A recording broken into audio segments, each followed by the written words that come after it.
Hello and welcome back, guys. We're now starting a new story, Izuku's Skirt a Wild Wind, written by Kuji. You can find author's profile link in the description. Let's begin chapter 1. Third-person POV. Today Izuku Midoriya was running late to homeroom as his bus had arrived late today, on top of him sleeping in by accident. On the other end of the hallway was a girl from General Ed with a unique quirk not really suited for combat. She too was running late like the previous mentioned student, as a result they collided. In the blink of an eye the clothes of the two students were swapped for all except their shoes. However, neither had noticed and quickly apologized before running to their respective classes, with the girl having the more lenient teacher in the form of Present Mike. Izuku Midoriya on the other hand had the second toughest teacher in UA history as his homeroom teacher. He stalled for another few seconds as he had to give his apologies to a group of students he passed by carrying supplies. While running, a thought crossed his mind as for why he could feel the wind so clearly on his legs. However, he had dismissed this as his mind was immediately refilled with thoughts of an angry Aizawa-sensei waiting for him. The girl was with similar thoughts as to why she suddenly felt almost no wind on her legs despite running her fastest to make it on time. Unlike the young man she had bumped into earlier, she had pushed those thoughts aside for a different reason. It was not her teacher she feared but the ridicule of her classmates for failing to show up on time. When she got to her class everyone was silent and just looking at her strangely as though she had something on her face.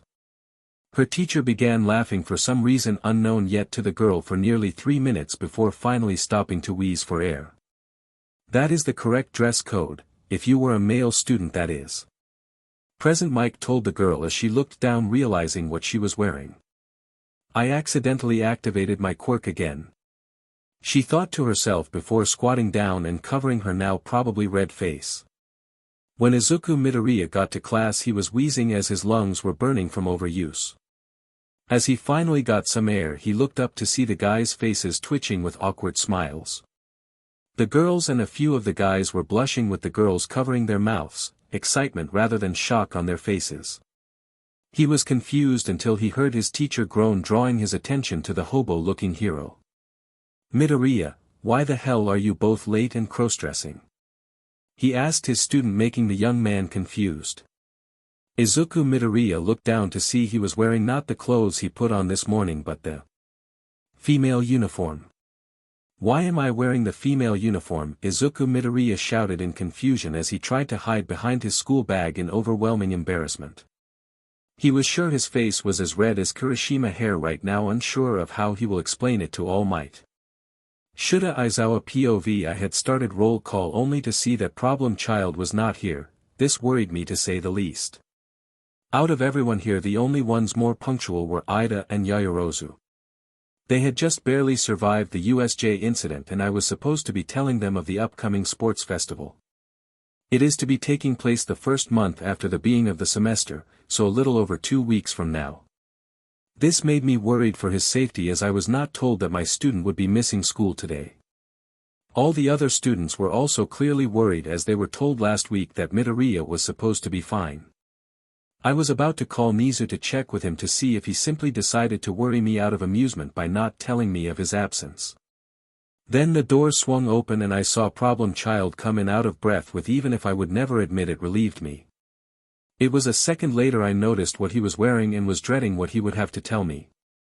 I was not the best with students in terms of emotional support, and if he was transitioning like Tiger from the Wild Cats did when they were younger, I was screwed. Then again I could not help but hope I was completely wrong and this was the result of something else. I decided to bite the proverbial bullet and just ask him, hoping I do not cause him any more mental anguish than already experienced. "Midoriya, why the hell are you both late and cross-dressing?" I asked him, seeing he was clearly confused by my question. It was an odd reaction but better than him being hurt or scared by my usual temperament I put on for most people. Problem Child looked down as though to just now see he was wearing female uniform. "Why am I wearing the female uniform?" my student shouted in confusion as he tried to hide behind his school bag in what was obvious even to me, to be overwhelming embarrassment. At least this meant that he did not do this on purpose, though it did make things a bit more complicated now that it had. "Midori, you look so cute." Ashido exclaimed, standing up, leaning over her desk. Deku-kun was a girl this whole time. Uraraka shouted as she cupped her face with both her hand floating to the ceiling with what I swear was steam coming out of her head. Why did you not tell me you liked to wear girls' clothes? I would have loved to invite you over to try on some of my clothes. Hagakure asked him and exclaimed what her response would have been if she had known. WHWHWH, what are you? Some kind of cute pervert? Jiro asked him while letting it slip that she was attracted to him to some degree.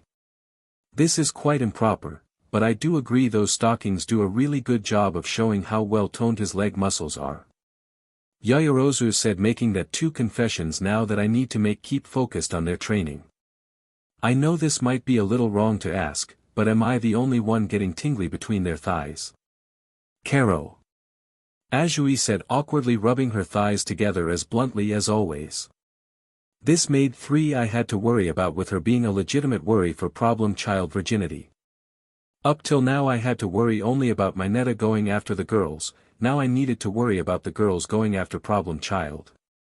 Deciding to defuse the situation as quickly as possible before I could be interrupted again, I walked over to kneel down to his eye level. Calm down, you are not in any trouble, I just need to give me an explanation of this morning so far. I asked him as he stopped shaking and took a deep breath. After about 20 minutes of him explaining how he bumped into a girl Mike had told me about from his class, I sighed. At least now I know what had happened, though the aftermath would be difficult. At worst Midoriya might need to visit Hound Dog again. And right after he was just given the okay from Hound Dog to join class again after the USJ incident. Deciding that the only thing that can be done would to get the female student to come and use her quirk again on my student. I dialed Mike on my phone to get an earful of his eardrum-shattering laugh to top off the morning of worry such far. I take it your student has made it to class in my student's uniform? I said as he laughed again, causing me to wince. After a brief conversation that followed, it was unfortunately decided that due to her quirk's unfortunate time limit between uses, the two students had to go to Recovery Girl at the nurse's office and get changed there, which was embarrassing for both. Present Mike POV. I did roll call for my 30 students as per usual when one student was not here when I called her name. It was not unusual as she was known to be a rather unlucky girl with a hard-to-control quirk. After about 10 minutes she arrived out of breath in the male uniform. Looks like some poor guy got the worse end of this. While all her classmates sat in their seats silent and just looking at her strangely, I however could not stop myself from laughing. After nearly laughing into unconsciousness, I checked the clock to see that 3 minutes had passed before I finally needed to breathe again, wheezing hard. That is the correct dress code, if you were a male student, that is. I told the girl as she looked down, only now seeming to realize what she was wearing. Needless to say, I felt bad when she began to squat down and covering her now probably tomato red face. After some minutes had passed with me just barely managing to get my act together. I had successfully apologized for laughing so hard, but I still felt I needed to do something for the student as she was probably feeling humiliated right now. Then my phone started ringing and I saw it was Shoyuta calling me. That must mean it was his student she caught in this mess. When his call came through I could not help but laugh my butt off at the fact that he had to deal with this extra work. I take it your student has made it to class in my student's uniform? Shoyuta said, not asked me in an exhausted sounding tones. This caused me to begin laughing again as I was confirmed to be right about the victim. Yes, she did, Shoyuta. I assume you want her to come to your class and activate her quirk again. I asked, already know he would say yes. So to save him the trouble of wasting any more of his time as he dislikes that, I continued. Unfortunately her quirk has a time limit in between uses. He said as his friend sighed loudly on the other end. Then we need to send them to Recovery Girl in the nurse's office to get changed there. He said as I had no objections and sent her down. Also let Recovery Girl know about this. Shoyuta told me as I expected him to get back at me somehow. With a heavy heart I dialed Recovery Girl number and braced myself for the earful to come from her. Recovery Girl POV. I was shuffling through some paperwork making sure to file it and noticed Midoriya paperwork was next to file away. Despite this being the nurse's office, both me and the principal received copies of any paperwork from hound dog therapy sessions. I decided to give his a read for Toshinori, as he was not the greatest of teachers and I was worried he would be bad at addressing such things as mental health. It was clear that Izuku was distraught after the fight at the USJ, seeing how useless his quirk was when he faced an actual villain. Hopefully he did not suffer anymore. The upcoming sports festival would be stressful enough on him. Then I got a call just as I was about to put his record away to see I had received a call from Present Mike. I had a bad feeling about it. "What are you calling for exactly?" I asked him, getting a nervous chuckle from him on his end. "My student is coming down again due to her quirk swapping clothes again," Mike said as I held back a sigh of frustration at this being the 5th time this had happened so far. "Who was the girl she swapped clothes with this time?" I asked him, getting an unusual and uncomfortable silence from him. After a few minutes I decided that it must have been worse than I thought it was this time around. I repeat myself. Who was the girl? I asked, empathizing each one of the last 4 words, shouting the last to get an answer out of him. "It was a boy, specifically Izuku Midoriya," he said to me, pausing before saying the name as I heard a short growl. I looked around for Hound Dog to realize that it was coming from me. Though I do try not to play favorites, I can't help but feel like Izuku as a sort of grandson. Toshinori feels like a son of sorts to me in Gran Torino due to how Nana asked us to take care of him back then if she ever passed away. So as a result, his successor felt like family as well, so to hear he just underwent even more mental stress made me a tad upset, to say the least. I will have you and Aizawa give me reports at a later date as to how you two handled the situation when the students arrived, understood? I said, not asked, despite the end of my sentence sounding more like a question. I heard an audible gulp and a, "Yes ma'am," from him before I hung up. When the students arrived, both were embarrassed and I had them go to 2 different beds. Pulling up a sheet to separate the 2, I began giving them instructions. "I will have you 2 strp and hand me your clothes, and I will hand them back to the right owners," I said as they nodded, quickly hurrying to get behind their respective sides. However, a minute in I got a question from Izuku that made things more awkward than they already were. "How do I take off a BR?" he asked me in clear concern of his lack of knowledge on this subject. "I will come in and help you get it off," I said, sighing as to how embarrassed he must have felt. His face was red as he was down to panties and a BR, so I quickly helped him with the BR. After that it went relatively quickly as both were now dressed properly and bowing, giving me their thanks for the help. "I hope you will try to stay out of trouble, boy," I said, giving him a stern warning, despite this circumstance not being much his fault.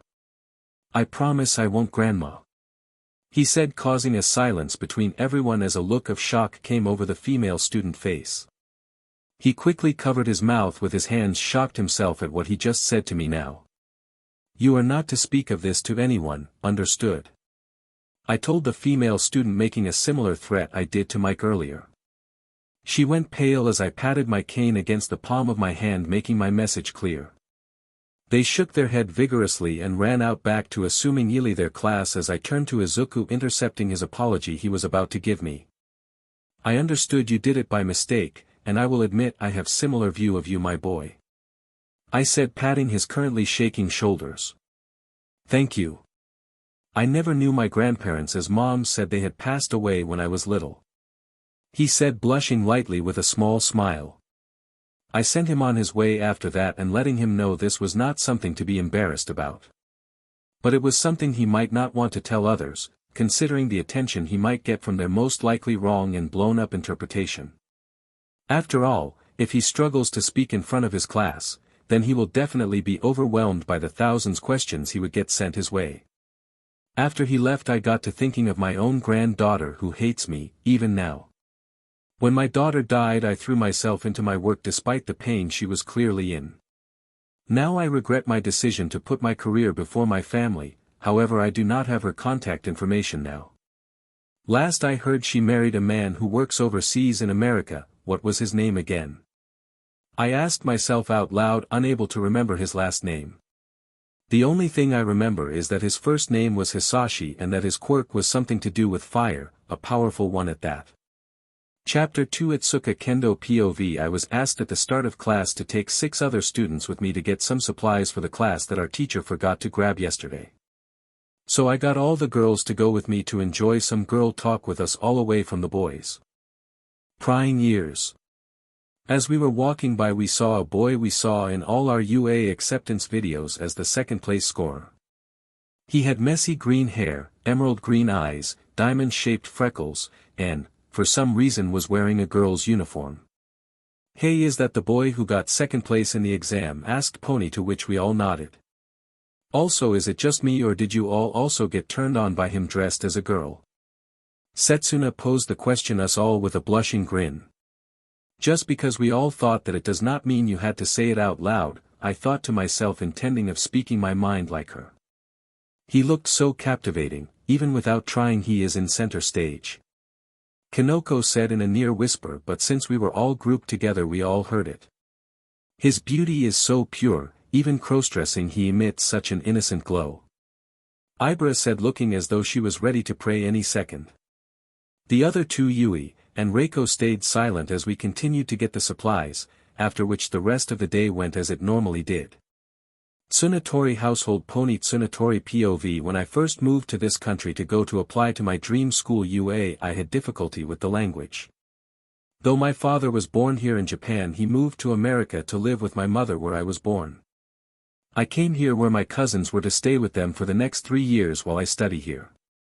What felt like a bit of a downer was my father warned me how strict and formal they can be, as I need to restrain myself here. But to my surprise, just 2 weeks after classes started, me and the girls went to get supplies for class. During this trip we saw the cute boy who got second place running by in the girl's uniform. "Hey, is that the boy who got second place in the exam?" I asked, to which they all nodded in response to my question. Also, is it just me or did you all also get turned on by him dressed as a girl? Setsuna posed the question, us all with a blushing grin that was out of character for the cool, collected girl she usually is. I definitely need a new pair of underwear after seeing him wear that, I thought to myself as I hoped no one noticed. This was definitely going to be a much more interesting 3 years if cross-dressing cuties was a common sight.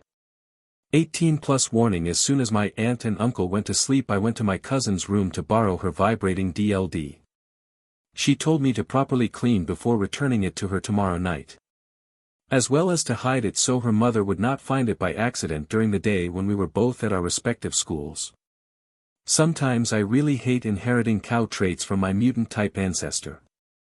I closed my eyes and began imagining Izuku Midoriya in a frilly salmon-colored sundress with white shoulder trimming, as well as a straw hat with a red bow wrapped around it on top of his head, casting a small shadow over his emerald green eyes as they shone. 18+ finish. Komori household. Kanoko Komori POV. Atsuka took us along with her to get supplies, saying it so we could chat without the boys trying to listen in like idiots.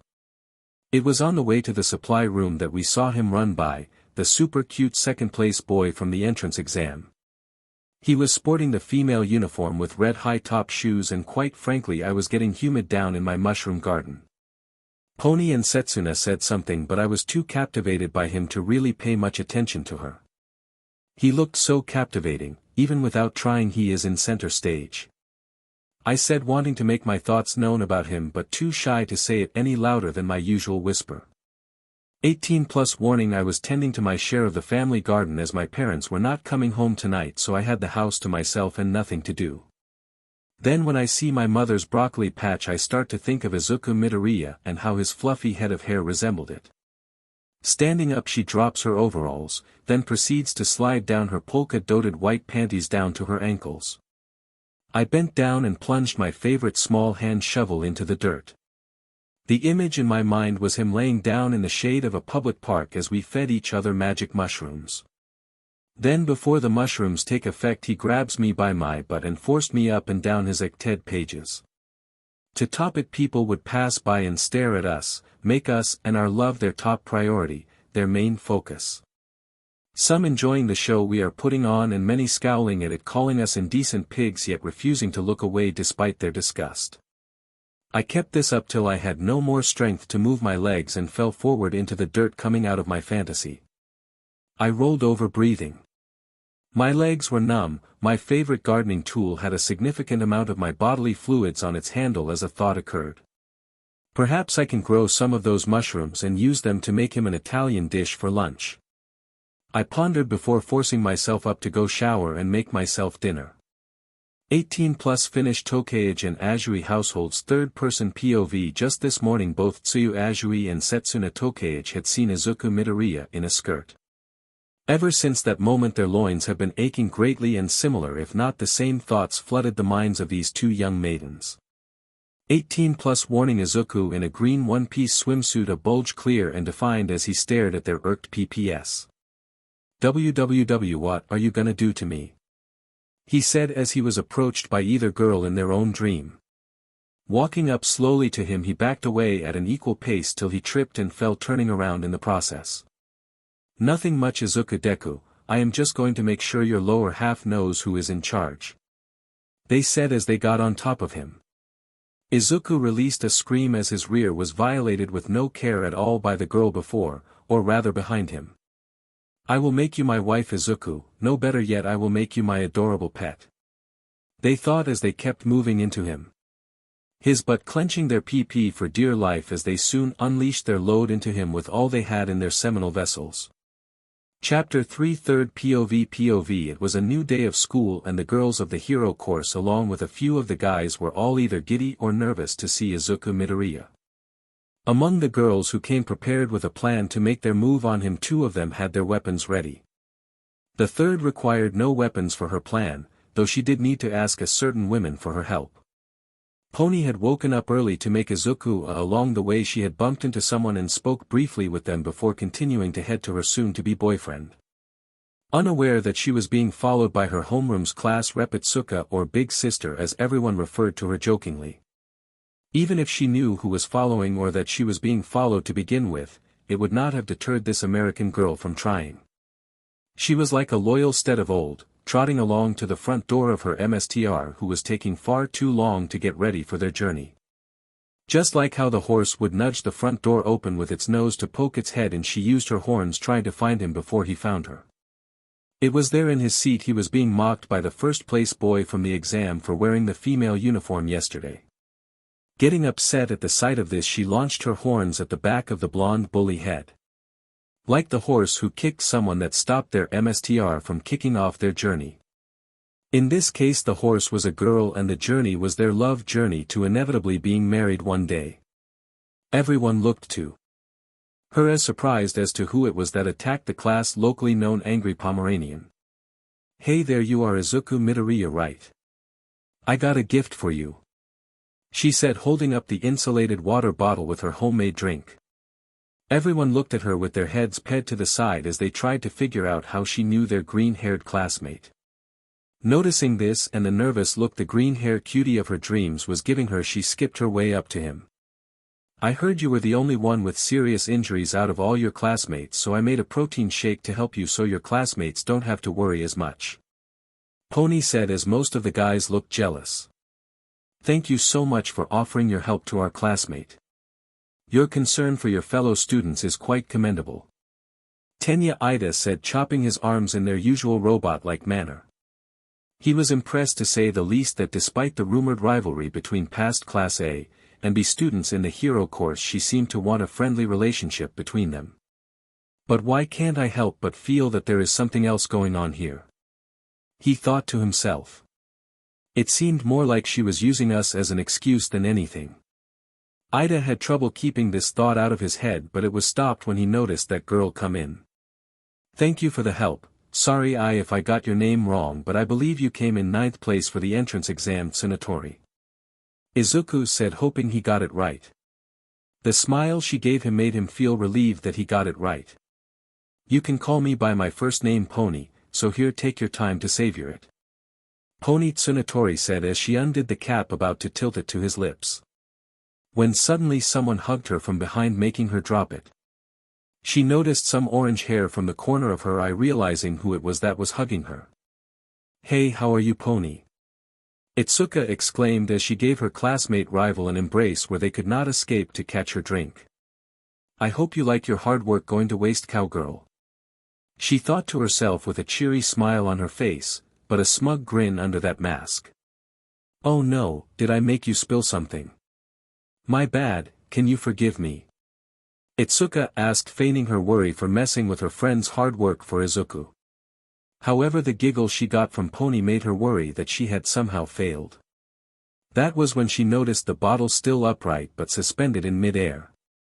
How is she making it float? She thought, trying to figure it out, when a suddenly disturbing thought came to mind. Hey there Itsuka, Pony, I am glad I could help you with your drink problem. Reiko said from the door frame. Though it was not visible, Itsuka was furious to say the least as to why she interfered with her sabotage.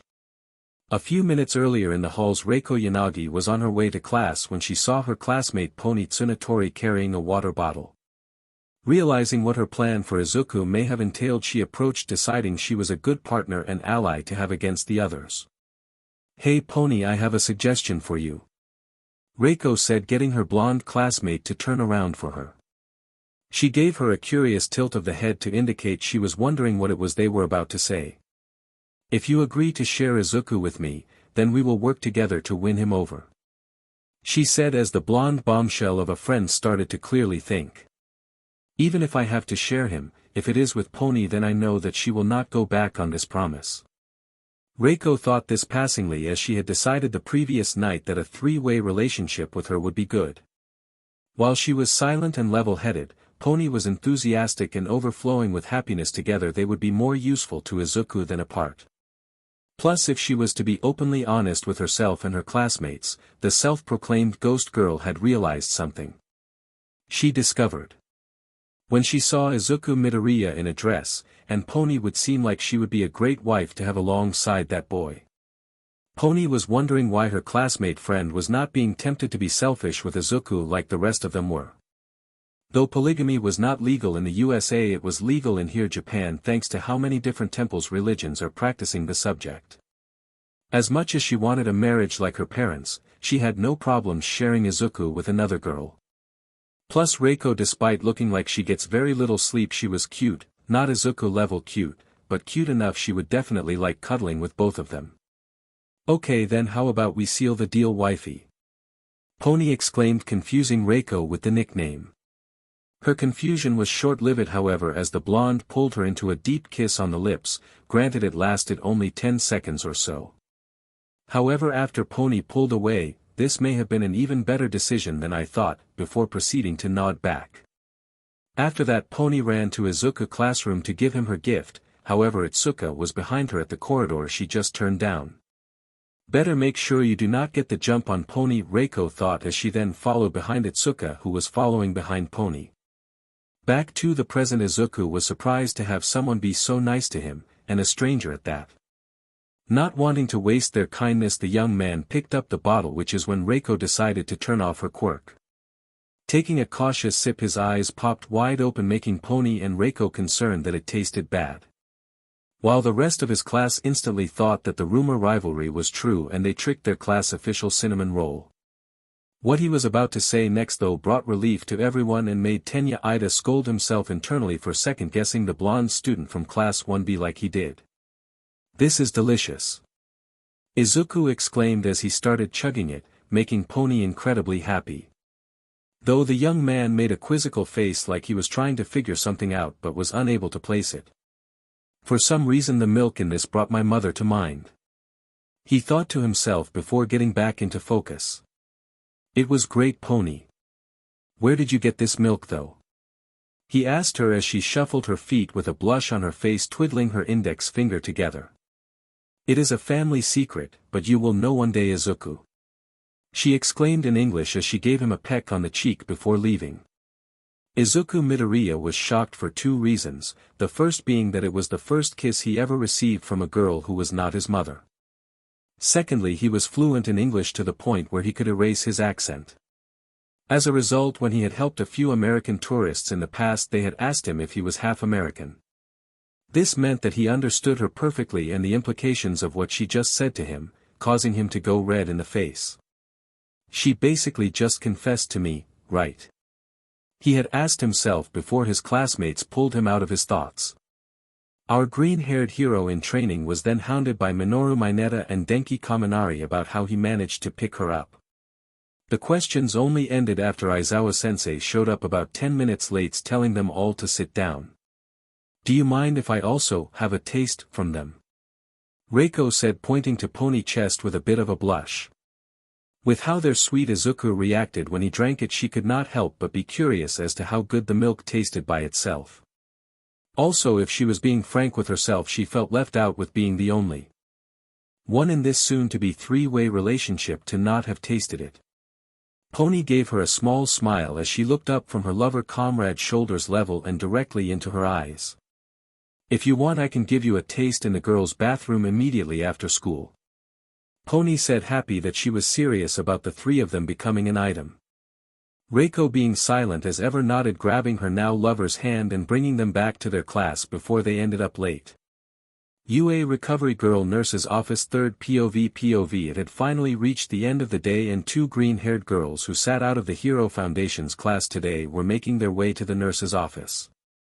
Neither of them knowing that the other was going there for the same reason until they met outside the door. Both were a bit lost in nervous thought and did not notice the other until they reached for the door handle at the same time. This resulted in them bumping into one another and looking confused. Tsuyu Azui was the first to break the silence that fell upon them. Why are you here? Karo. She asked the other girl, wondering what had brought her here. Unexpected medical reason. Setsuna Tokage said, hopping. It was not obvious this cutie was making her hard. All day she was trying to suppress her unyielding gnur as she began to take more notice of her female classmates. What our body-splitting future heroine did not know was that Tsuyu Azui had similar problems. Almost getting discovered herself when Mina jokingly groped her from behind when she first tried to sit out of the class exercise. Setsuna noticed how Azui was standing oddly and realized she was standing similarly all day herself, trying to hide her new appendage. Does she also have one? Crossed her mind before she decided to just get it over with. So she grabbed Azui in her PP and gave it. That was when the door was slammed open with Recovery Girl looking like she was about to blow a gasket at the two of them. Will you boys go talk about your penises somewhere? A lady does not need to hear. She yelled at the girls with her cane raised. The two heroes in training put their hands to their crotchet, hearing that supposedly painful for guys without realizing unlike men their seminal vesicles were inside, not on the outside. Recovery Girl looked to both sides before turning back to the girls, lowering her cane, but confused as to why they had their hands covering their crotches. Sorry girls, there were some boys just outside the door shouting about their peas in public, so I was a tad upset at them, the old woman said as she noticed both girls going red. That was us actually. Setsuna said as she got over her embarrassment before Azui, granted she barely did so. Looking back and forth between the two of them, Recovery Girl let out a long sigh, already knowing this somehow had to involve Izuku. Come in and lock the door, it sounds like there is a long story behind this. She said as they nodded and followed both her and her instructions. So let me guess, you two saw Izuku in the female uniform and fantasized about him dressed in other kinds of women clothing. She asked them as they looked at each other before nodding to her. Well, the thing is, I do not know about Azui, but my fantasy involved me, kind of dominating and but raping Izuku. Setsuna said as looking back to Azui. The frog girl nodded, indicating that she too had a similar kind of fantasy about him. If one were to describe how Recovery Girl felt right now, she was more sad than Nizu after Power Loader accidentally destroyed his cheese collection warehouse. Right now she wanted to break not just her cane but all several dozen spares Nizu keeps around for her over their heads. Yes, Izuku was not her actual grandson, she knew that, but it did not help this old woman resist the urge to cause bodily harm to these two students. Deciding she would likely lose it if she did not say something, she decided to take it easy on them and make it brief. I made an oath as hero, an oath as a doctor, and an oath as a teacher, and not even all three of those combined will save you two from my wrath. She threatened them, causing them both to go paler than Reiko. She felt her anger wash away as she thought about how Izuku would feel if he found out she threatened them on his behalf. That being said, I know Izuku would forgive you too and try to help you if he found out, as such I will hold myself back on certain conditions. Recovery Girl said as the two students calmed down, beginning to smile.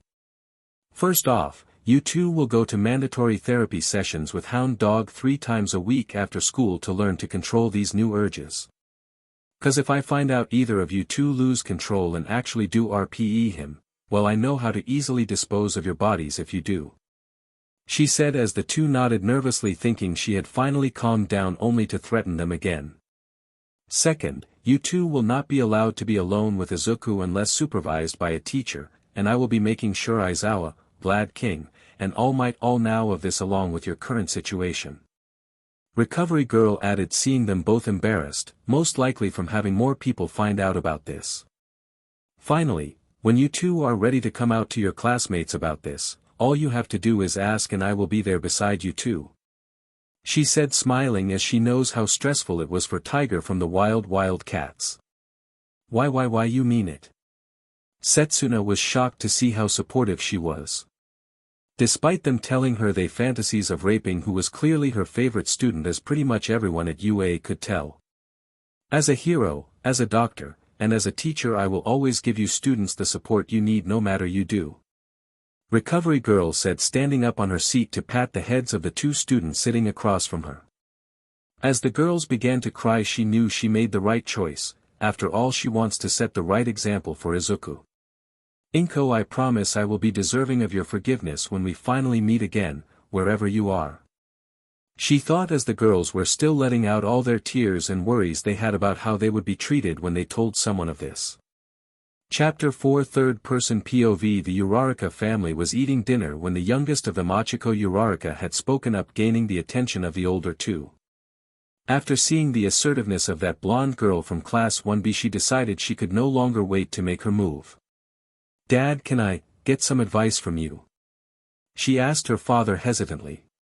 The man did not miss this, and though stoic on the outside, began to worry about what his daughter was about to ask. Go ahead, sweetie, ask away. He said, taking a sip of his water. Please tell me she did not get into a fight with a rich classmate, unable to prevent such thoughts from appearing the mind of this cash-strapped construction business owner. Okay, Dad is calm, all I need to do is make sure I do not stutter and get it out in one go, she thought to herself, psyching herself. Oh my, I'll win the bet, dear, looks like we are getting the fashion channel instead of the football channel, said as she giggled. Noticing that her daughter seemed confused, the mother decided to let her daughter know of the wager in detail. Me and your father were arguing over which channel we would pay for now that we are getting a little extra money coming in. So we made a bet as to whether you are into girls or boys, winner gets the channel they wanted. She said as her daughter went slack-jawed at this. Tom Brady III, forgive me, got on his knees and cried out in despair. As a big American football fan and fan of the New England Patriots, he was devastated he could not watch his games as often as he wanted to now. Ochiko went from confused to upset when her parents gambled on her love life like it was game. I cannot believe you two. She shouted at her parents as she stood up from his seat instantly. Calm down, honey, do you still want your father advice or not? Asked, sidestepping her daughter's anger but redirecting her attention. This was a technique she used in business negations for contracts all the time, as such she has mastered it to a capital TOOH right. Dad, can you give me any tips? Ochiko asked as her father finally stopped crying on the floor. What kind of a girl is she? He asked, now invested in his daughter's future and possible daughter-in-law one day. She is really smart, kind, a bit clumsy. Despite being a bit cowardly, she is courageous when she needs to be. She has a habit of mumbling when she gets lost in thought, though she is timid most of the time, but that just makes me want to protect her more. Then she realized she was going on like Deku and blushed heavily, covering her face in embarrassment. Her parents, on the other hand, were grinning at this, thinking how wonderful this girl sounded. After a few minutes to think on what he was told, he gave his daughter the best plan he could. First off, do not come on too strong and get closer to her little by little. He said as his daughter nodded vigorously.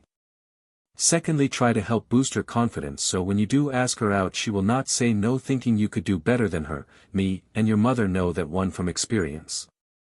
Said laughing, at least until his wife elbowed him.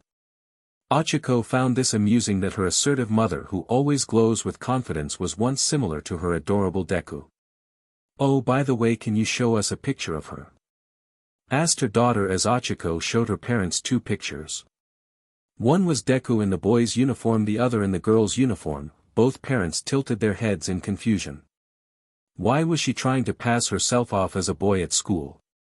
She asked her daughter, seeing her little 0G clearly trying to figure it out as well. "I wonder if they will be wearing a suit or a dress at the altar in about 5 years," thought, wanting them to hold the ceremony as soon as possible. "On that note, your goal is to invite her over to our house for dinner before the summer break," she said, not as a request but as a matter of fact. Jiro household third-person POV. Kyoka Jiro was practicing her guitar in her room, trying to gather her thoughts about Izuku Midoriya. It was frustrating for the young girl, that she had to admit that a boy was cuter than her in girls' clothes. But at the same time, it made her okay with being a tomboy, as it also made her imagine herself dominating the fellow student. 18+ warning: she had just finished her concert, as fans of both her hero career and music career gave her one last cheer. As she had walked to the left side of the stage towards her dressing room, she saw her husband standing there. In their black mini skirt, also with thigh-high stocking colored in black and white stripes. To complement the skirt she gave him earlier before coming to the gig, a pair of purple frilly panties. One of her concert t-shirts was worn underneath his elbow-length black jacket, with a silver skull belt. On his ears he had silver heart-shaped earrings with a ruby in each of them, his green hair tied back in a ponytail. "Come on, hot stuff," she whispered into his ear after kissing him. She then walked him back to her dressing room. Kyoka would be shaking in fear if she was not mortified about her neighbors hearing her "I was not aware of that, I swear," she exclaimed with her head in her hands. Still, she had yet to have noticed the small puddle by the side of her bed and the stain on her briefs. "Now who is Dash?" Her mother was cut off as her father came running in, slightly breathing. "Who is the boy that corrupted my baby girl?" he shouted, only for his wife to put her earphone jack into his ear. Using her heartbeat like her daughter does to attack, she caused her husband pain for cutting her off. "As I was going to say, who is he?" "Also show me a picture," said, holding her hand out. "They are a classmate in my hero class. I swear I have not done anything with them, yet," she said as she handed them over her phone. She pulled up the only picture she had of him, which was the recent one Mina sent of him in the girl's uniform. Her parents gave her puzzled looks before speaking up, saying something that would make her blush deeply. "Are you into girls or crossdressers?" asked her daughter, causing the girl to go red as she realized what the picture of him was. "Oh my god, this is going to be so awkward," Kyoka screamed to herself internally, knowing she was gonna get grilled. "Either way they are cute, so I approve. However, I need you to keep in mind something important. Just because they have an apparently tight but that you are the MSTR of, does not mean you can do such things before the marriage takes place," she said to her daughter, laughing smugly as her daughter almost passed out with steam practically coming out of her ears. Yaoyorozu household third-person POV. Momo Yaoyorozu was so tense that even her parents could tell how tense she was before they even looked at her. This made them wonder what could do this to their always well-composed daughter, who rarely gave anything other than a thin smile. For the past 2 days though, they noticed she was a bit distracted, almost bumping into the walls a few times if not for maids redirecting her. Also, whenever she was lost in thought during these moments, she held a large smile with a deep blush while mumbling. If it was a boy, then that would be good news for the parents, as their daughter has shown no interests in boys no matter how many CEO sons they introduced her to. If we are lucky, the young man in question is a crossdresser like normal, thought to herself before another thought came back to mind. One of the maids was able to make out a name from the mumbling, Izuku. It was a name unfamiliar to them except for some chatter they recently heard. Information leaked recently from someone in the number 2 Hero Endeavor Hero Agency that All Might had a child in the UA Hero course. That the child name had apparently started with an I or an E. Most who heard this leaked info had assumed it was someone from the first-year hero class.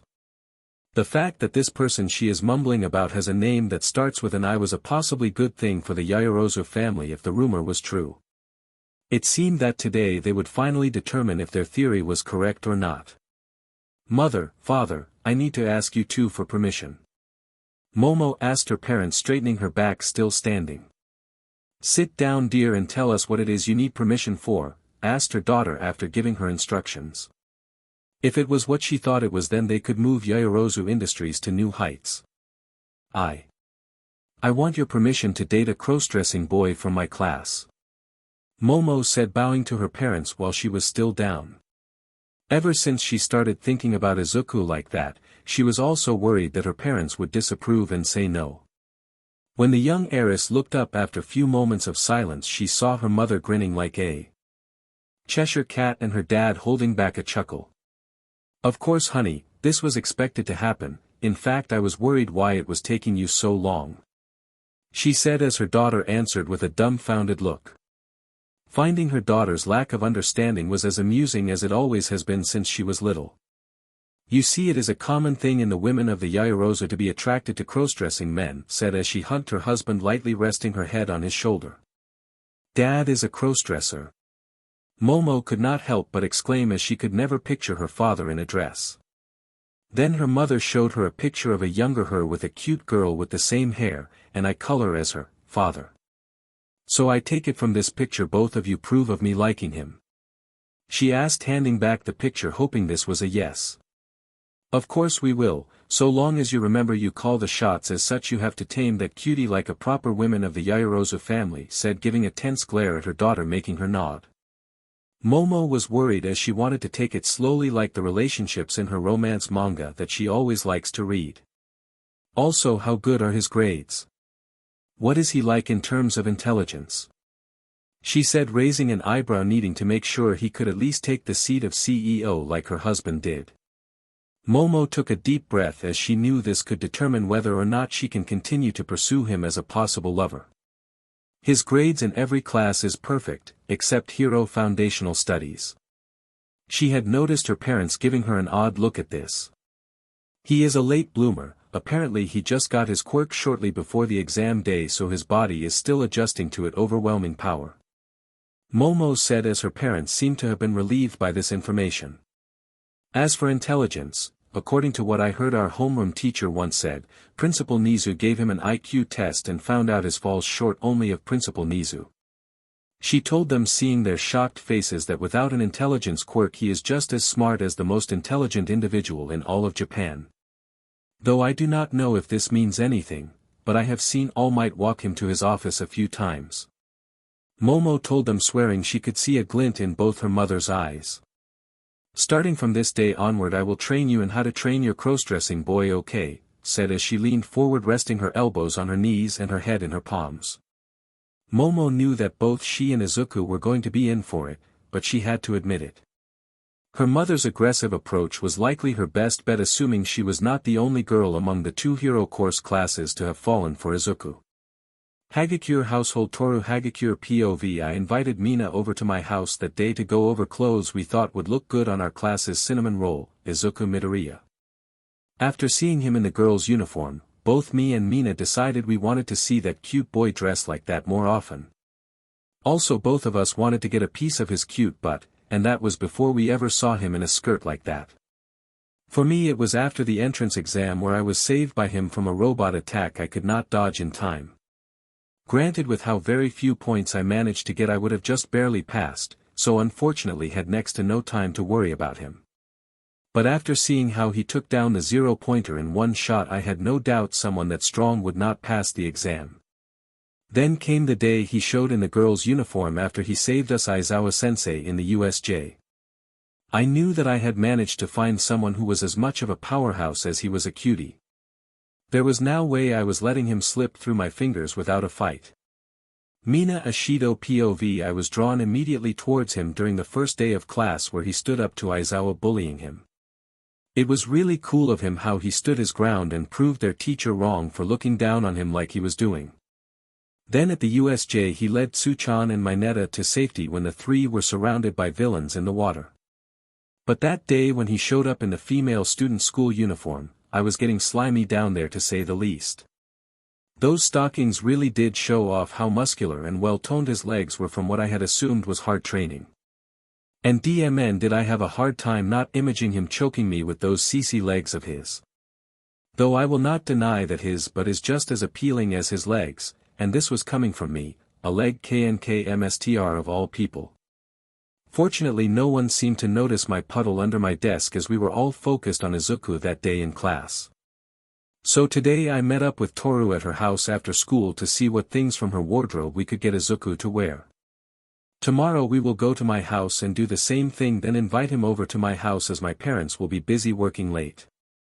I would have waited a little longer to act if not for the fact that the horn girl from 1B already made a move on him today.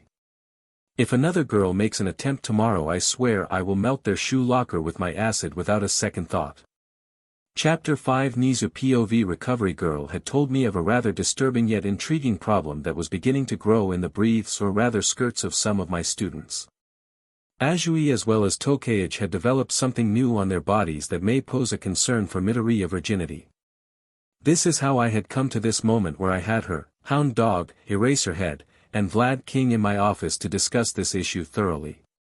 Hound Dog was practically sweating bullets, clearly trying to rack his brain thinking of most likely the worst case scenario knowing him. Eraser was keeping his usual calm visage but was either scared of Recovery Girl, which is highly likely considering his past with her as a former student.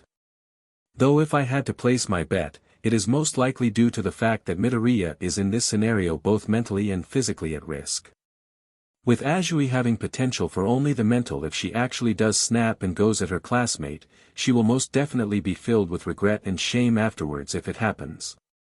Then there was Vlad, also a former student of UA with a student of his own in the exact same situation. Despite that girl's usual cocky attitude, I am doubtful she could handle the gravity of her actions either if she also did something midnight-like towards Midoriya. It was amusing that unlike Aizawa, who showed next to no emotion at all, this man wore his heart on his sleeve.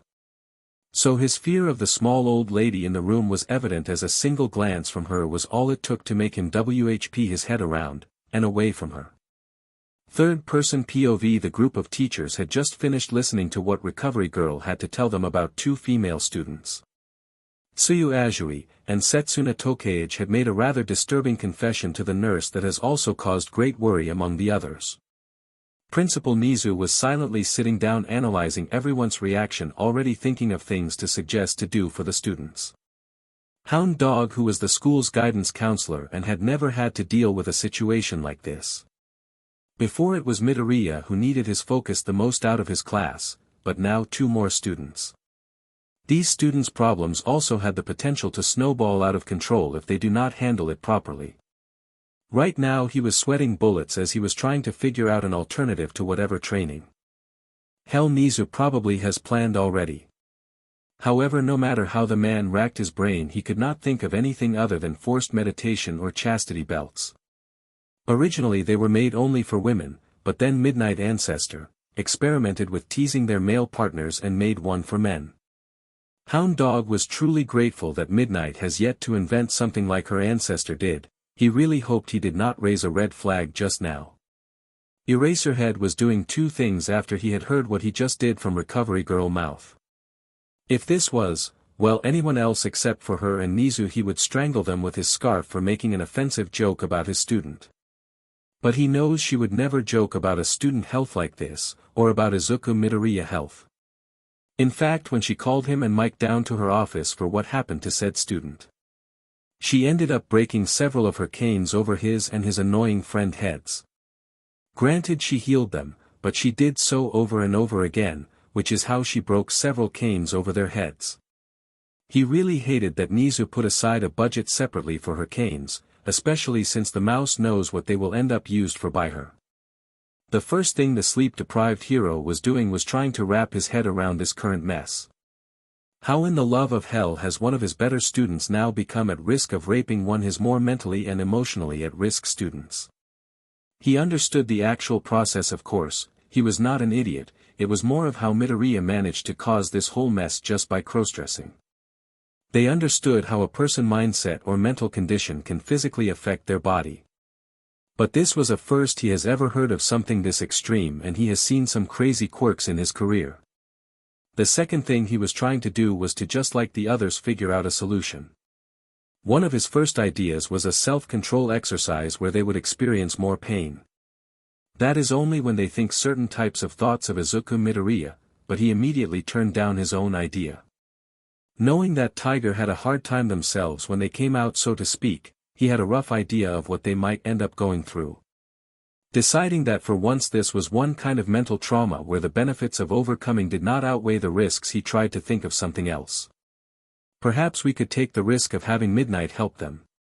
He thought to himself, hoping for once Vlad came up with a better idea than him. As the pro-hero did not usually trust, or rather believe, his other colleague Hound Dog to be able to think of a useful idea in such an odd scenario.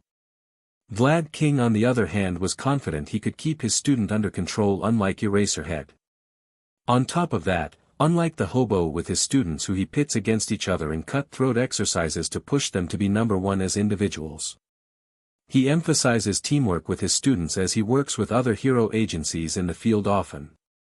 So he did not need to worry about the emotional trauma Setsuna would experience from this, as he already knew she could fall back on her classmates for support during this. That being said, he had to still figure out how to prevent the worst-case scenario from happening. As much as I do not like to admit, this scenario may fall under Midnight expertise, he thought as Hound Dog cleared his throat. After the dog man had cleared his throat to get everyone's attention, he steeled himself for the backlash from his suggestion. I believe we may need use those male chastity belts Midnight ancestor made, he said, expecting the BLD hero and the sleep-deprived hero to punch him for what even he thought was a ludicrous suggestion. However, both looked at him relieved for some reason as they then spoke up one after another, making him regret that he seemed right. I do not like to admit this, but I think we may need that XHBTNST help, Aizawa said before letting out a sigh. For once I agree with the hobo, this may require Midnight's help, Vlad King said, clearly hating that he agrees with Aizawa. Recovery Girl let out her own sigh as she rubbed her temples before speaking up. Nizu, on the other hand, if the others were paying attention to him, would have seen him look worried for the briefest of seconds. I do not like this, but if she can keep those two girls from traumatizing Izuku and themselves, I will approve of asking her, she said in clear displeasure of exposing them to her right now. Now that we have a clear course of action, I will go tell Midnight we need her help with some physical exercises, Nizu said, taking a sip of his tea.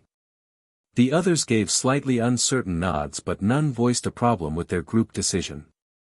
Though to be on the safe side, I suggest we have them meet at least twice a week with Hound Dog to check on their mental health throughout this process, he said as the others agreed once again.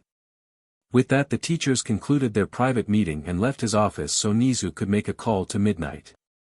This was now the second time this week he would be having a meeting with the women. Hopefully this one will not end up risky for young Midoriya. UA hallway classroom, third-person POV. As people were making their way to their classrooms, many were keeping an eye out for a certain individual. Such individuals were greeted by the sight of their targets sitting in their desk nervously waiting. The first of the people were surprisingly the ones who come usually last to class, Mina Ashido and Toru Hagakure. Both saw the boy and ran over to him to give their greetings, among other things. "Hey Midori," Mina said, waving to him as she bounced on the toes of her feet. "Morning Izuku," Toru said, also waving to him with one leg lifted an inch off the ground behind her. Izuku was shocked as to why his classmates are suddenly trying to chat him up, especially the girls. On top of that, they were using a nickname and his first name to refer to him instead of his last name. Hi Ashido.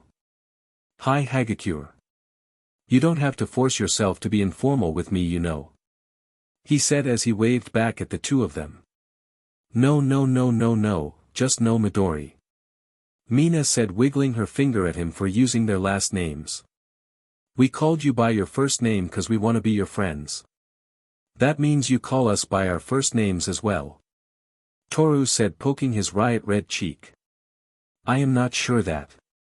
Izuku was about to say he was not sure if he should, but then he saw the stern look Ashido was giving him. Understood Mina, Toru.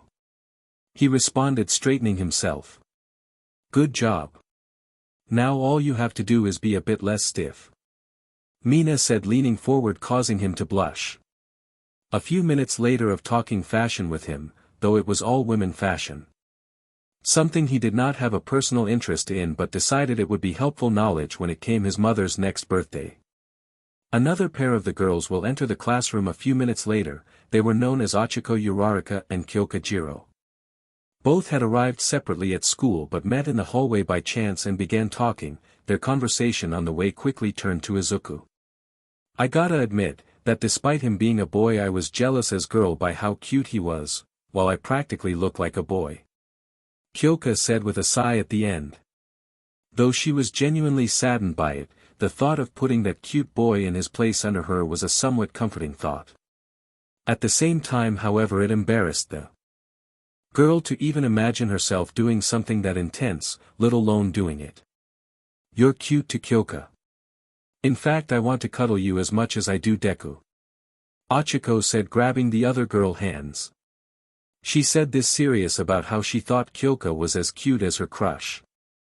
If anything, Kyoka being the tomboy she was made her cuter in Ochiko's opinion. When I take a close look at her face I really do feel like cuddling her as much as I want to with Deku, Ochiko thought to herself as she took a close look into her classmate's face. Kyoka Jiro was shocked that someone was calling her cute, and saying things like they wanted to cuddle with her. She was kind of hoping for Izuku to be the first one to tell her something like that, but it was also kind of nice to hear it from Ochiko. You really think so? She questioned her classmate, part of her thinking it might be a way to make fun of her later. Then again, if Ochiko is being honest, then maybe I could give girls a try if I end up getting rejected by Izuku. She thought to herself before she was suddenly hugged by Ochiko. Stop putting yourself down, Kyoka. Ochiko raised her voice unintentionally as she brought the girl into a tight hug. Though not intentionally raising her voice, she had what she felt was bigger worries for her right now than catching the attention of other students. She is just like Deku. I need to boost her confidence in her looks as well. She thought to herself, not intending to woo the girl like Izuku. That being said, little did she know that she had captured some small part of this rocker girl's heart. Whether this will bloom into something else, well, that will be left to be seen later down the line. When the two girls finished a rather quiet walk back to the classroom, they saw Mina and Toru talking about fashion with him. Ochiko thinking how nice it was for Deku to get used to discussing things that a regular girl usually talks about. Kyoka on the other hand was happy on the outside but torn on the inside at the scene before her. On one hand, talking to those two about fashion will lead to him becoming cuter hopefully, on the other hand however the cuteness gap between would grow larger. They quickly made their way over to join the conversation with them so as not to be left behind. Hey Deku, you are wearing the boy's uniform today? She asked the girl who was pretending to be a boy. They nodded back yes in slight confusion as to why she pointed their uniform specifically. That's a shame, you looked really cute in the girl's uniform. Ochiko said, winking at him, well, trying to. All she did was close both her eyes for a second. Either way her compliment made him go red in the face. I agree, your legs looked really good in those tights when the uniform got on you. Kyoka said, twirling her thumbs behind her back. Izuku was now covering his face and stammering, trying to piece together a response for the two of them. See? We told you that you look good in girls' clothes. Mina said, pulling him into a hug. Naturally Toru joined in cause unlike the other two they were not shy about physical contact with him. Just a few minutes before class started, Momo finally came in as the last one, surprising everyone as she is usually one of the first. What the young heiress was about to do next would shock them even more than before. Get up Izuku, she said in an affirmative tone. Izuku Midoriya responded as every timid little mouse does, he obeyed but was prepared to run. She then grabbed his butt with one hand in a way so that the tips of her fingers just barely grazed the entrance to his supple butt. Good boy, make sure to take care of this, but okay. Momo said as she used the other hand to pat his cheek, making him go as red as Kirishima hair. Afterward she walked back to her desk trying to ignore the stares and hanging jaws. It was fortunate for her she could remember her mother's training yesterday to ignore it and her own embarrassment. I can't believe I actually did that, and in front of so many people. She thought to herself as her mind went back to yesterday in vivid detail. Momo flashback. I was standing in the middle of my room in my birthday suit as my mother circled me, looking me up and down. Then the head maid came in with a cart, that when she lifted the cloth revealed it was full of devices and tools that, oh God, what is mother gonna teach me to do? I could not help but think as they began lubricating something. It was long and with a massive girth. If I could not tell any better I would say it was a replica of a male genitalia. In order to one day learn how to subdue a man in his butt, you must learn how it feels yourself. She said before grabbing my butt, this technique is used to send a message to the man we are after that they are ours. Mother said as she turned around, lifting up the back of her skirt. Now my lady, you will use the same technique on your mother till she deems you have learned it to a satisfactory degree, said the head maid as I saw her putting the tool near my rear entrance. Every time you fail it will increase in vibrating strength, starting at 1 going all the way to 11. They said as they rammed in almost completely up my butt. It took me everything I had to hold back my scream as I felt it stretching my butt wider. I managed to hold my MMS in until I got it right on setting 8, but after falling down to my knees. After they left I could not hold my tears back and began crying from both shame and the pain in my butt. I never want to inflict this kind of pain on Izuku. I want a genuine romance with him like I always read about in my romance manga. This thought was the last thing I thought before passing out under my covers naked, too tired to bother putting on clothes. The small puddle I made from before due to the device shined in the moonlight. It was reflecting the somewhat comforting sight of the moon, indicating the day was truly over. Chapter 6 Third-person POV. Midnight had just walked her 2 students to the LVHTL she owns as per Nizu request. At first the heroine had thought it would be a boring assignment, until she found out the details. 2 naughty students needed to be taught self-control before her ship could be sunk to the bottom of the proverbial love sea. Both green-haired girls were nervous. Fortunately for them their new quote-unquote MSTRS allowed them to change out of their school uniforms. As they reached the hotel the clerk nodded her head to them as Midnight led them to a secure door requiring certain DNA to enter. Among them were Midnight and her other former students that she had hired as trainers for the new students. Nizu ignored it cause the prostitutes she ended up training were always reliable tippers for underground heroes. As for why he would allow 2 of his students to be exposed to such a thing, well, Recovery Girl was someone you did not want to get in the way of. Especially since a letter from her would be all it took for people to start limiting Nizu tea supply to the bare minimum, something the animal principal would rather not happen. Everyone looked both shocked and turned on when they saw both of their lower half to see the irktons they got when they came down. That and most likely how they had both genitalia, to show themselves to a bunch of random women doing lewd acts was already well beyond their comfort zones. Some were quite literally drooling as they stared at the 2 girls before them. Listen up everyone, you all came here to be women of culture like me. Midnight said with a sultry slur. The 2 students questioned why anyone would purposely want to be a pervert when they noticed some of the girls were recently debuted pro heroes. These 2 ladies had recently acquired their male genitalia, so to prevent them from losing their self-control potentially RPE a fellow student. We shall teach them to control their inner pervert so they do not cross that line, but still know how to be secretary, she finished with a wink. The 2 were brought to one of the triangular wooden bench like the others made to face each other. After that they were get and tied up similar to the other. Now listen up, I am going to show you some dirty pictures I had an artist friend of mine draw of Midoriya. Midnight said, sneering at the 2 new hatchlings Nizu gave her. This news shocked the girls as they realized it would mean they would suffer more and more. Now as you can see the ropes were tied in a way that they will tighten every time you get harder. When they tighten your middle and index finger on both hands will go slowly up your buttes little by little. She said, making them realize they were about to get an idea as to what kind of pain they dreamed of putting Izuku but through. UA Nurse's Office Third-person POV. Ow. Izuku Midoriya exclaimed as Recovery Girl just hit him over the head for stuttering again while practicing his speech skills. The young man did not know what brought on her sudden interest in teaching him how to make a proper speech. Do it again from the top, and again no stuttering. Recovery Girl scolded him before making him swallow a few nutrient gummy, before using her quirk. Not only is Toshi failing to teach him how to use the quirk, he has yet to teach the kid how not to be a stuttering mess like Izuku currently is. She thought to herself with a sigh. It was at times like this the heroine seriously did consider calling Gran Torino. Then asking Nizu if he would bring the old fool out of retirement temporarily to help train Izuku, and maybe teach the Bakugo kid how to respect his teachers or people in general. It is an honor to be here before both all you citizens and fellow heroes to say the dash, he said before getting whacked in the head again by her cane. At least I managed to get further than last time. He thought to himself, hoping he could get back to physical training. He appreciated what the old hero was doing for him, he truly did. But learning how to stop stuttering turned out to be harder than he thought it would be when she suggested it to him.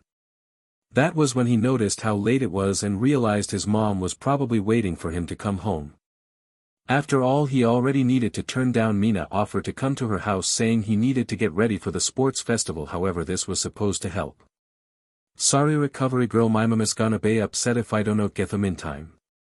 Izuku Midoriya said in a jumbled up mess before running out. Most people would think that Recovery Girl, like most people, would not understand his mumbling. But in actuality both her daughter, and granddaughter all had a bad habit of mumbling. As such she understood him perfectly well. I hope his mother will be gentler than I was with him, especially since I may be the reason he will get in trouble. She said to herself, putting her things away before leaving for the evening. Midoriya household Inko POV. Izuku had been getting home later than usual lately, which was beginning to bother me. At first it was because of all his extra training to catch up to the other kids who had their quirks for years. Granted, his intense training kept on having him come home with bruises, that were for some reason almost completely faded. Such healing rates could only be done by, no, there is no way that she knows who he is. I thought to myself, trying to get that wretched woman out of my mind. Before I knew it, the conversation I had with his doctor the day before he was told that he was quirkless started to come back as well. Stop it. I do not need to remember such things right now. I said out loud to myself, shaking my own head. Then again, the past few days he has been coming home with no new bruises, yet he was still staying out later than he used to. Though it may be a bit inappropriate as to how I came to know about his bruises, it was for his own good. Ever since I brought him to his bed passed out that day when he was 5 years old, where I saw the burn and bruises, I checked every night when he was asleep. As he got older I had to slip sleeping medicine into his dinner to make sure he was unconscious when I checked on him. It hurts me that he does not tell me when he gets injured, but then again that is just like his great-grandfather. Always putting his own health aside to protect others like a stubborn fool, but unlike his great-grandfather he was much more reckless with his life. As I was about to call him, the door opened and I heard my baby boy come in at last. Sorry I got home late, Mom, he said, squirming slightly in his usual nervous behavior. It was as adorable as usual, but at the same time it made me worried as I could see no sign of his movements being hindered by injury. Yet again he is not doing training, yet he is staying out late. Guess I should just ask him. Sit down, Izuku, while I bring your plate over, I said as he nodded and sat down as he was told. After a few minutes of eating our curry in silence I asked him the question. If you don't mind, could you tell me why you were staying out late? I asked him, seeing him get excited to tell me. I was getting extra training from one of the teachers at school for the sports festival, he said, grinning ear to ear. It was so adorable, like how a baby bunny rabbit wiggled its nose before letting out a very quiet sneeze. Oh my, was it your homeroom teacher? She assumed the bruises came from him. According to her son, the man had intense training methods, to say the least, well, from his perspective. Compared to her grandfather, his teaching method seemed much more merciful from what she remembered of her grandfather method. No, actually, it was Recovery Girl who has been helping me a lot lately, he said with an embarrassed look on his face with his eyes closed. It was a good thing his eyes were closed at that moment, otherwise he would have seen my facial expression at that moment. I could tell my anger at hearing that name was showing on my face along with one of my eyes twitching. Fortunately I took a quiet deep breath and regained my poker face before going to a dark thought. Is that women trying to take my son affection away from me? I could not help but have this thought cross my mind.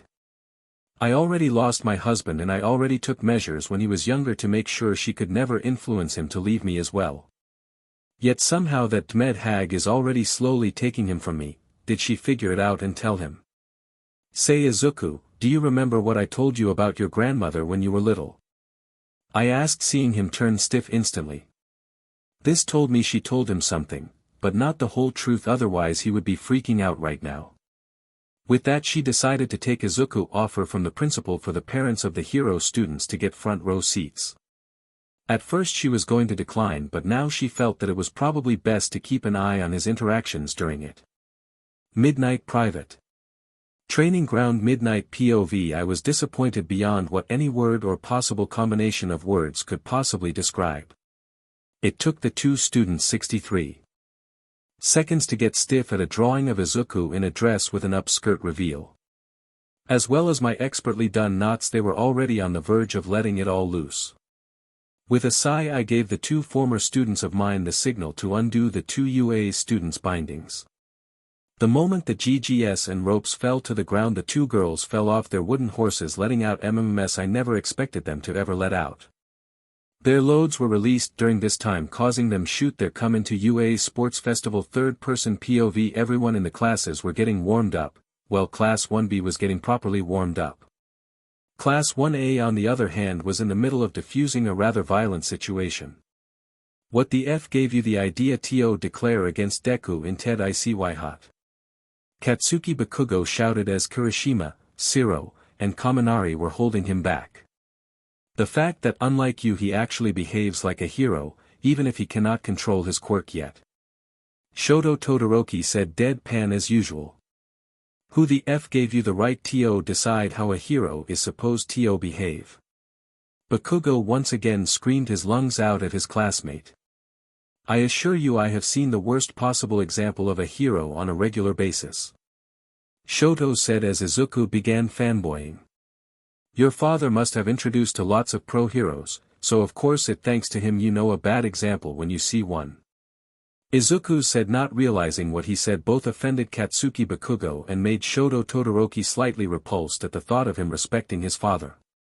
You're correct, it is all thanks to my father, I know about that as well as I do. Shoto said, feeling both frustrated at Izuku fanboying over his father like that but also feeling bad for him being so blinded to the truth of the horrible man. You saying I am a bad example of a hero, you useless DKU. Katsuki shouted again, making the girls now get in between the explosive classmate and two teens. After Izuku and Ida barely managed to calm the girls down and Bakugo also calming down of his own accord. Though Izuku, the girls, nor the others guys would ever know, it was because Bakugo was afraid of making women angry thanks to his mother. Once this nonsense was done, the students were shortly called to enter the stadium where both saw and felt it. The crowds were roaring in excitement, the air itself trembled anticipation of the events to come in a few minutes. Ladies and gentlemen, we now start off the UA First Year Sports Festival. Present Mike announced, letting the crowd cheer him on. For the first of our many competitors, we have the class that fought against real villains and nearly came out without a scratch. He said, stretching out their class number and letter for effect. With this they walked out to show the world their faces, taking in the faces of the crowd in return. Most of the class was waving to them, putting on a show for the crowd, with one deciding to be a little too stiff. So Mina with her BFF Toru grabbed a hand each of Izuku and lifted them in the air, making him wave to the crowd. Many of the crowd members started yelling things that Kyoka, Mina, Shoji, and Tsuyu could hear with their enhanced hearing. Izuku, for reasons he could not figure out but assume was one for all doing, could hear them as well, causing him to go red at the comments. Those three girls are so cute holding hands together. The green-haired girl's shyness is so adorable. I hope that diamond-shaped freckled girl is the one who gives the speech. Looks like we might to get see some girl-on-girl action today. This comment was met with a slap to the head from the person beside them. Jiro and Mina were blushing for a moment before calming down, remembering what they are here for. The others who heard these comments gave a quick glance to a blushing Izuku, wondering if he could also hear the comments. As far as they knew, he only had a strength enhancement quirk with overwhelming power, however it damages his body when he uses it. They decided to ask him after the festival what his quirk did exactly, or the crazier one, if he had multiple quirks. Coming next are the other classes 1B all the way through 1H, Present Mike said, making 1A many more enemies than they already had. The students of 1A were not too happy with the teacher right now for making the other classes mad at them. Now for the athletic oath. Midnight declared while she was cracking her WHP with a smirk. The crowd was wondering who the student would be that has been decided to deliver the oath, as it was always the top scorer from the entrance exam for the first years. As you all know, usually whoever comes in first in the entrance exam gets to give the speech. She said, making the crowd frustrated that they are delaying the reveal just to remind them of something that was common knowledge. However, that person, due to using a lethal attack in training, trying to kill their classmate, had lost that right, and it is going to the second place scorer. Midnight said, enjoying the crowd's shocked faces. Many were either thinking why the child did not have a worse punishment, or since Nizu was the principal, what it was they were not telling the audience. So instead of Katsuki Bakugo we will have Izuku Midoriya. She said, making sure the crowd knew the name of the person who almost killed her new toy. Izuku Midoriya could not feel his legs but tried to move forward anyway. Fortunately for him, Mina and Toru gave him a light push forward. Calm down, Izuku, you trained with Recovery Girl for this exact kind of moment. Actually, was it really for this specific moment? He thought as he reached the steps of the podium. Remember what Mom always said, you're my little bunny Izuku, and everyone will love you one day too. A bunny was not the toughest animal by far, but at least it could win a crowd over. Izuku thought before he made his way to the microphone. With a quick clearing of his throat he began. It is an honor to be here before both all you citizens and fellow heroes. To say that I am excited is an understatement. I know, we all know that you came here to see us do our best, and we intend to do just that. Whether it is hero, support, business, or general studies, we will show you that you can have faith in our abilities to save you. I take pride in every last one of my fellow competitors here, as I consider them all to be my rivals. With that as my last piece of important info that I felt everyone both needed and deserved to hear, I wish you all not just watching, but also competing a very happy day. He said, bowing, not getting up as he realized he said happy instead of happy. Oh God, why did I have to think about the rabbit thing? Izuku thought to himself as he crouched down, covering his currently red face. Meanwhile, Recovery Girl and All Might were proud of his speech, despite the hair out of place at the end of it. Present Mike could not help but laugh at this, as he could now picture the green-haired boy with bunny ears nibbling on a carrot. Mirko somewhere in the stands was thinking if had a rabbit quirk like her or just like the animal. Alright students, the first even will be the obstacle course race, so get to the starting line outside the tunnel. Midnight said after she got Izuku to recover and explained the rules. Alright, on your marks, get set, and go. Present Mike said as the race started off in a rather unexpected manner.